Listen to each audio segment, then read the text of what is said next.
The artist's goal is not merely to produce, but to make the finest work they are capable of. The business thinks in terms of quarterly earnings and production schedules. The artist thinks in terms of timeless excellence. Speed, output, efficiency. These are words modern day society has become obsessed with. And unfortunately, it's managed to slither its way into the minds of creatives that all have a wellspring of potential that has been poisoned by this obsession with output. So if you're an artist of any kind, a writer, a painter, a thinker, a filmmaker, just a creative mind of any kind, and you strive to create pieces of art that last, art of substance and depth, art that could mean something to someone. You must replace this obsession of speed and output with a hunger for eternity. And you must strive to create works of timeless excellence and not fall into the trap of timely mediocrity. Let's take a look at an example of this from a biography I recently read of a writer whose novels, by many, are considered to be the greatest novels ever written. In September of 1873, Leo Tolstoy wrote to his friend saying that he was nearly finished writing Anna Karenina. The truth, though, is that he was not.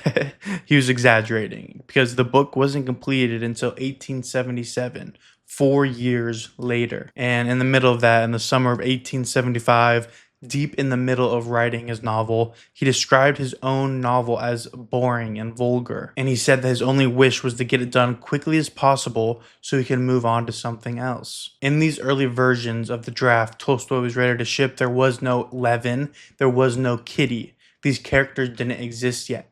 The story was only about Anna. If you've read Anna Karenina, which if you haven't, I highly recommend you should, you'll understand how devastating this would be if the world was never introduced to Levin and Kitty. The critic John Bailey's verdict on this decision Tolstoy made has stuck with me ever since I read it, and I completely agree with it. Bailey says, "It is Levin who saves the novel." And by the way, I'm not undermining Anna's part of the novel, and I doubt that John Bailey was either. After all, the novel is named after her. But Levin's search for meaning as a counterweight to Anna's unraveling is what I find so timeless about the novel. And so in this example, we find from a literary giant that great art cannot be rushed. Tolstoy stayed in the material far longer than he wanted to. And it's in this time that allowed Tolstoy to create a piece of art that would stand the test of time. It's the reason the book is still being read and admired a century and a half later. Time with the material bought Tolstoy a whole second consciousness in the novel that did not exist in the rushed version he was ready to ship. Really quick, I want to plug my podcast. It's completely free to listen to wherever you get your podcasts. And in my podcast, I dive deep into creative thinkers, writers whose work have stood the test of time. So I wanted to plug it because I did an episode on Tolstoy, which is episode number 6, which is the first episode in this new format I'm trying out, where I read a biography on a great writer and thinker and then dissect what made their work last. And so yeah, I'll leave a link in the description below if you want to listen to the Tolstoy episode of the podcast. I put a lot of work into it, so I hope you enjoy. And so the argument against this is that not everyone can afford 4 years. Some people just need to finish something. It's a fair argument, but I want to challenge it. I'm not saying that everyone needs to take half a decade to write a novel. What I'm trying to say is that finishing fast and finishing true are different goals. Behind them, different motivations, and confusing them is the actual problem. And here's the true idea behind this whole video. It's that speed is not actually the enemy, but mistaking speed for the goal is.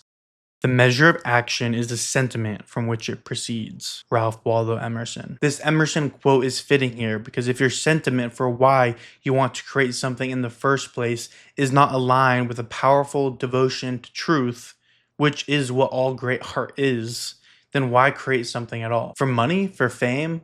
I mean, maybe, but I guarantee there are better alternatives if this is your motive and your goal. The hero in my tale, whom I love with all the power of my soul, whom I have tried to portray in all his beauty, who has been, is, and will be beautiful, is truth. And so what does it actually mean to finish true? It doesn't mean perfectionism, which is for me, that's a tricky subject to talk about, which I can maybe make another video about.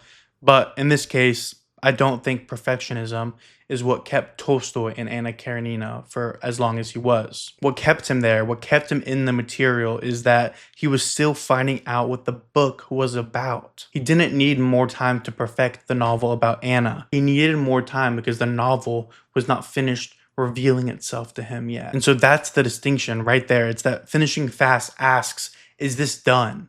While finishing true asks, is this what it needs to be? To finish true means staying in the material long enough that it stops being what you planned and starts being what it demands. It means being willing to discover, even if you're in the middle of a project you thought you understood, that you were wrong about what it was. Tolstoy called his own novel boring and vulgar. He wanted out. If he'd gotten his wish, which he easily probably could have, if he shipped the draft he was sick of, the world gets a tragedy with no counterweight. There would be no Levin wandering the fields asking what any of it means.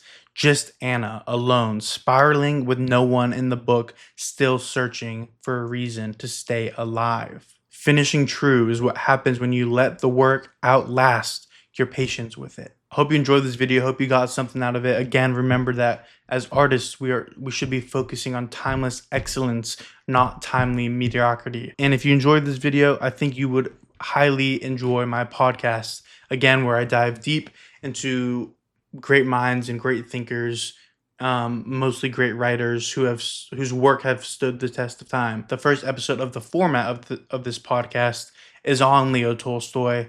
The next one will be on Ralph Waldo Emerson, which should be releasing within the next couple weeks. I would really appreciate if you checked it out. But if not, if you just want to watch these videos, that's fine too. I hope you enjoyed, and I will see you guys very soon.